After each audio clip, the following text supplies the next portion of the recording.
नमस्कार, प्रणाम, आभार और आदाब। मैं हूं आपके साथ मोहम्मद शाह फैसल और आप देख रहे हैं A to Z state news. इस समय मैं जनपद सोनभद्र में मौजूद हूं। जनपद सोनभद्र बार एसोसिएशन चुनाव 2024-25 के संदर्भ में हमारे साथ मौजूद हैं योगेश कुमार द्विवेदी जी, जो महामंत्री पद के उम्मीदवार हैं। तो हम उनसे जानेंगे कि सोनभद्र बार एसोसिएशन का जो चुनाव है 2024-25 में उनके जो यहाँ के मौजूदा अधिवक्ता हैं वो वोटिंग करते हैं, क्या है उनके लिए प्लान और यहाँ के जो डेवलपमेंट है उसके लिए क्या उनका रोड मैप है, उस पर हम बात करेंगे। सर, स्वागत है आपका हमारे चैनल पर आने के लिए।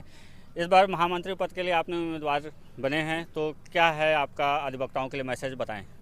सर्वप्रथम सर, हम A to Z चैनल के माध्यम से अपने जनपद सोनभद्र वासियों और अधिवक्ता भाइयों और बहनों को प्रणाम करना चाहेंगे। और 20 तारीख को हम लोगों का मतदान है, 21 को फिर मतगणना हमारी है। तो तैयारी तो हम लोगों की बड़ी ज़ोरों शोरों पे चल रही है और हर प्रत्याशी जो मैदान में उतरा है कुछ न कुछ करने के लिए उतरा हुआ है। तो मेरे मन में भी बहुत सारी चीज़ें हैं। और ये आपका पहला उम्मीदवारी है या इसके पहले भी आपने प्रयास किया है? सोनभद्र बार एसोसिएशन का मैं पहली बार ही चुनाव लड़ रहा हूँ और सीधे महामंत्री पद पर ही लड़ रहा हूँ, अभी मैं कभी रहा नहीं हूँ।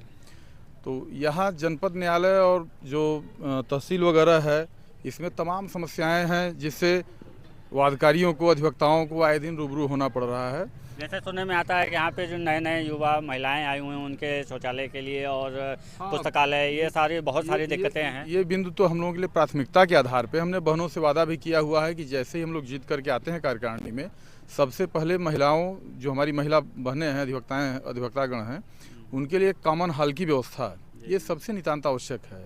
इसको करने के लिए हम लोगों ने अपना प्रयास तुरंत हम लोग शुरू कर देंगे करने के लिए।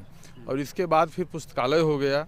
सड़कों की बड़ी दुर्दशा है कचहरी परिसर में, और यहाँ पर मतलब आप समझें कि पूरी सड़कें जो हैं टूट करके धूलग्रस्त हो चुकी हैं। अच्छा, ये बताएं, जैसे कि जो पब्लिक होती है, जनता होती है, वो सबसे पहले अधिवक्ता के संपर्क में आती है और उसके बाद से फिर उसका जो भी मामला होता है कोर्ट में जाता है।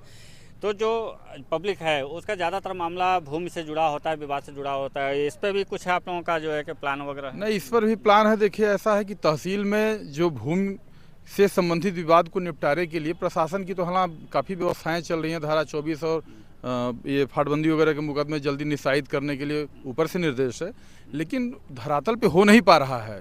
क्या वजह हो सकती है? वजह मैं बता रहा हूँ। एक्चुअली में जैसे धारा 24 में होता है क्या है, पैमाइश का आदेश तो हो जाता है, लेकिन जब पत्थर गड्डी वगैरह करना होता है तो जो राजस्व कर्मचारी हैं वो करते नहीं हैं। क्या इसके पीछे वजह क्या हो सकती है? उसके पीछे वही नाजायज सुविधा शुल्क वगैरह, भ्रष्टाचार और क्या। तो इन सब चीज़ों को थोड़ा सा हम लोग आने के बाद अंदर तक घुस करके जानने और देखने का प्रयास करेंगे कि अगर आप धारा 24 के मुकदमे निस्तारित कर रहे हैं तो पत्थर गड्डी क्यों नहीं हो रही है। अगर फाट के मुकदमे आप डिस्पोज ऑफ कर रहे हैं तो फाट क्यों नहीं बन पा रहे हैं। तो बहुत सारी चीज़ें हैं जिसके हम लोग बेसिक थोड़ा उन चीज़ों में घुस करके देखेंगे और उससे मिलकर के जिलाधिकारी महोदय कितना % आप आश्वस्त हैं, क्योंकि और भी उम्मीदवार हैं, तो किस चीज़ पे डिपेंड करता है कि आप एक अच्छा जो है कि परफॉर्मेंस करेंगे? हमारे भाइयों और बहनों का जिस प्रकार से प्यार और स्नेह मुझे मिल रहा है, मुझे लगता है कि 100% मुझे विजयी होकर के आना है। शेष तो सबका आशीर्वाद मिलेगा तभी आऊँगा, तो उम्मीद करता हूँ मुझे आना चाहिए। तो इस तरह से आप देख रहे थे योगेश कुमार द्विवेदी जी को, जो महामंत्री पद के दावेदार हैं। जनपद सोनभद्र बार एसोसिएशन 2024-25 का चुनाव 20 तारीख को होगा और उसका परिणाम 21 तारीख को होगा। मैं था आपके साथ मोहम्मद शाह फैसल और आप देख रहे थे A to Z state news. धन्यवाद। धन्यवाद आपको।